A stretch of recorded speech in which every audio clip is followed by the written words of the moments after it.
So we are at Titleist National Fitting Centre here in the UK. We've got some series of videos coming your way, testing some Titleist product through their fitting process here at the centre. This particular video, I'm going to take a look at the U510 Utility iron. I have done a review video of that and I will put a link up and you can check that out in a little bit more detail, some numbers of performance, etc. But now I've got my hands on the one iron. I did mention that video, I wanted to get my hands on this one iron. Me being a long iron player, you know, the one iron brings back so many memories from the junior days. We don't see many one irons available now, so I'm going to test this. It is in the 510 head, so we know this is the slightly larger of the two offerings that Titleist are producing. So be interested to see how this forgiveness is and definitely how this ball flight looks. Hopefully going to see some lovely stinger shots.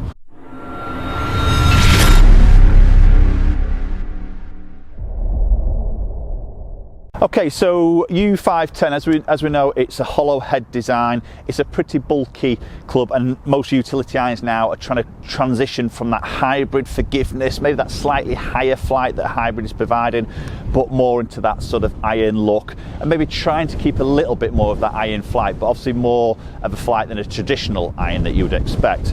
So U510, it's bulky, it's a big thick sole in it, obviously moving some CG back. We've got some tungsten in the head which is going to lower that CG again helping to get this flight higher. So the one iron we're going to take a look at today, 16 degrees of loft. So obviously that is going to be tough for a lot of golfers to use.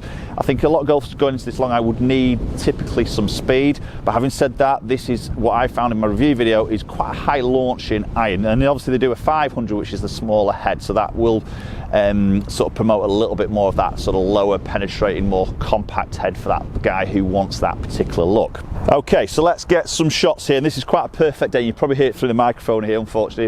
Apologies if it's a little bit loud, but it's quite a strong wind coming into me and off that right, so this is really geared now. For me on the golf course, I'm looking to really send this ball in quite low, so great option for me and probably for a lot of golfers off the tee who maybe typically would struggle with an iron. So again, the wind off the right with a hybrid club, I would tend to turn that over a little bit more left. So be interested to see how I can control this iron in that gaming sort of situation with this wind as it is. Let's get this first one hit. Looks great behind the ball, definitely confident spine, very large profile head.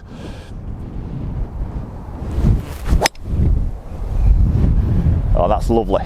Yeah, it's not mega low, that. You know, you think of 16 degree in a one iron, you think this is just going to come out really hot.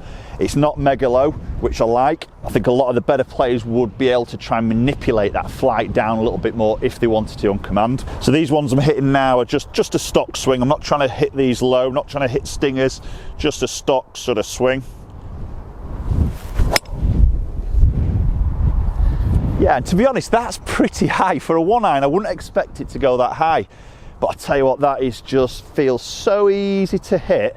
Really, it's like a tingy sort of sound to it. So it's going to be, it's not the softest feeling golf club obviously, but it's very confident inspiring. That's exactly what it is. The confident inspiring is what I find with this. It just really feels like I could hit that anywhere on the club face. I could have a bad swinging day and still do all right with it.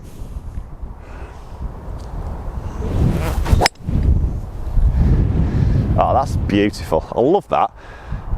It's just, and I'm just holding that against this pretty strong right to left wind. And I know for a fact with a hybrid, that for me is going to get up and away from me a bit more higher launching, and I'll put my money on it, it will turn over left. I would find that a struggle in this wind to keep that straight.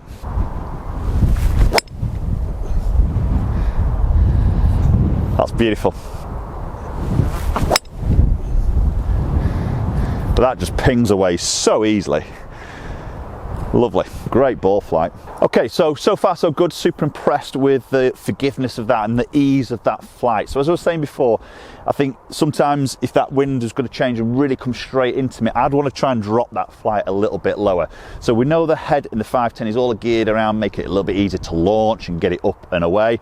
But at the same time, I might want to just manipulate a shot. So I was going to do that more through my setup position and how I'm going to sort of feel like I can just get the handle to lead a little bit more more through that impact area and just try and hold that loft off. So ultimately trying to play like the little knockdown shot, punch shot, or that, you know, as a lot of us refer to, that sort of stinger iron, which is a very desirable shot.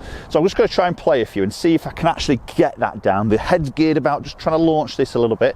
I'm going to try and get this to knock down and see how easy or not, as the case might be, but we'll have a go. So I'm just going to move this ball a little bit further back in my stance. I'm making some sort of technical adjustments in a way, just to try and adjust this flight and control the loft that I deliver at impact. So just slightly further back in the stance. I'm just going to feel like a little lead with that hand a little bit more. Oh yeah, that's a great shot. I want that all the time. Just really lowered that ball flight there.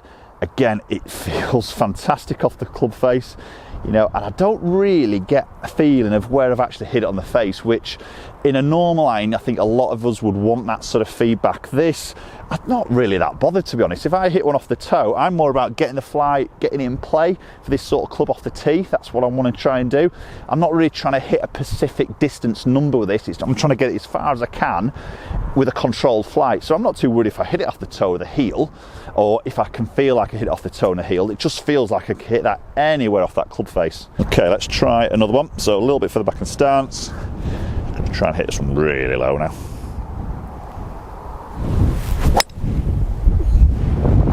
Just leak that up the right a little bit there, but again, it's low, it's penetrating, it's a very decent shot, that. Really enjoy hitting that. It just feels so easy to use. So I totally get how certain levels of golfers would look at a one iron and go, oh my god, you know, we can't hit a one iron, it's just going to be so hard to hit. But I'll tell you what, if you've got a little bit of speed there and this and you're looking for that forgiveness, definitely give that a try. It's a good option, because many of you out there will not like hybrids and you prefer that iron, you're more of an iron player, definitely want to go and have a little look at yourself. So U510 from Titleist, it's a big chunky head, it's a one iron, it's 16 degrees, but I'll tell you what, hit shots like that, it's a joy to hit. Okay, hopefully you enjoyed the video. If you have and you haven't subscribed, please consider hitting that subscribe button, very much appreciate it. Follow us on social media platforms, both Instagram and Twitter. We've got a few more videos coming from this trip down here at Titleist National Fitting Centre, so stay tuned to the channel and obviously subscribe so you don't miss those videos. Thanks very much for watching, hopefully we'll catch up with you all very soon.